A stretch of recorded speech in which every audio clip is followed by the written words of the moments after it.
Good morning, students.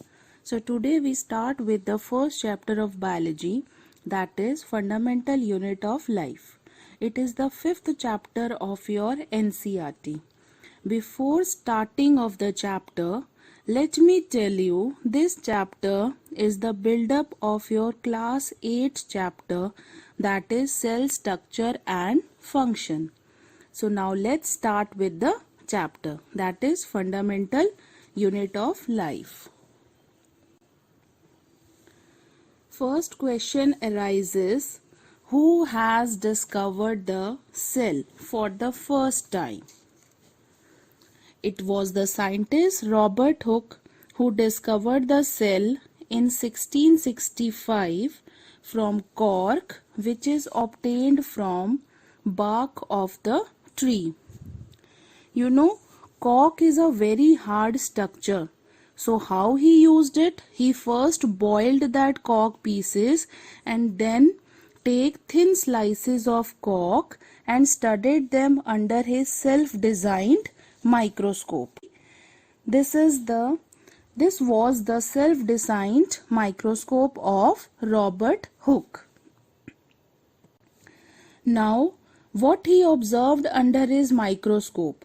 He observed that cork thin slices under his microscope, and these observed as honeycomb like structures and named them as cellulae or cells, which in Latin means little room or compartments.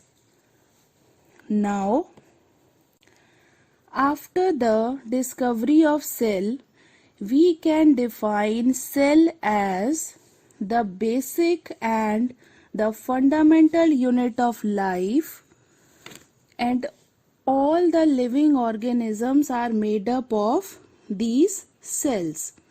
As various cells combine to form tissues, group of tissues form organs, and different organs form organ systems, which comprises the complete living organisms. So all the living organisms are made up of cells. Now see in the next slide. Now on the basis of the number of cells present, organisms are classified into unicellular and multicellular organisms.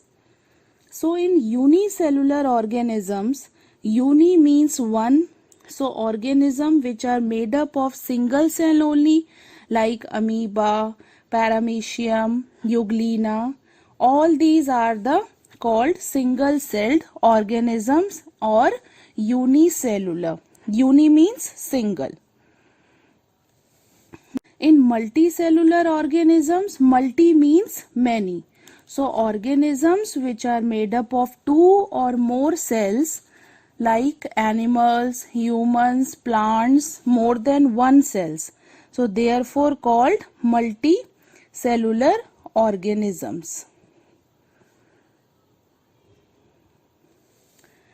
Now if we talk about on the basis of shape of cells, some cells can change their shape like amoeba and WBCs, while most of the plants and animals have fixed shape.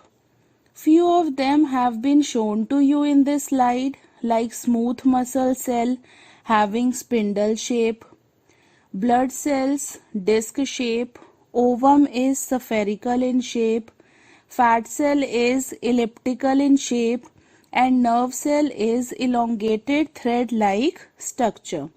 So in multicellular organisms, shape of the cell depend mainly on its functional adaptation. In the similar way, some of the cells can be seen with the naked eyes, but a great majority of the cells are too small to be seen with the naked eyes. So they can be seen only through a microscope like PPLO or mycoplasma. PPLO is Pleuropneumonia-like organism is the smallest cell, and the largest cell, as you all know, is of ostrich egg, and the longest animal cell is nerve cell. Thank you.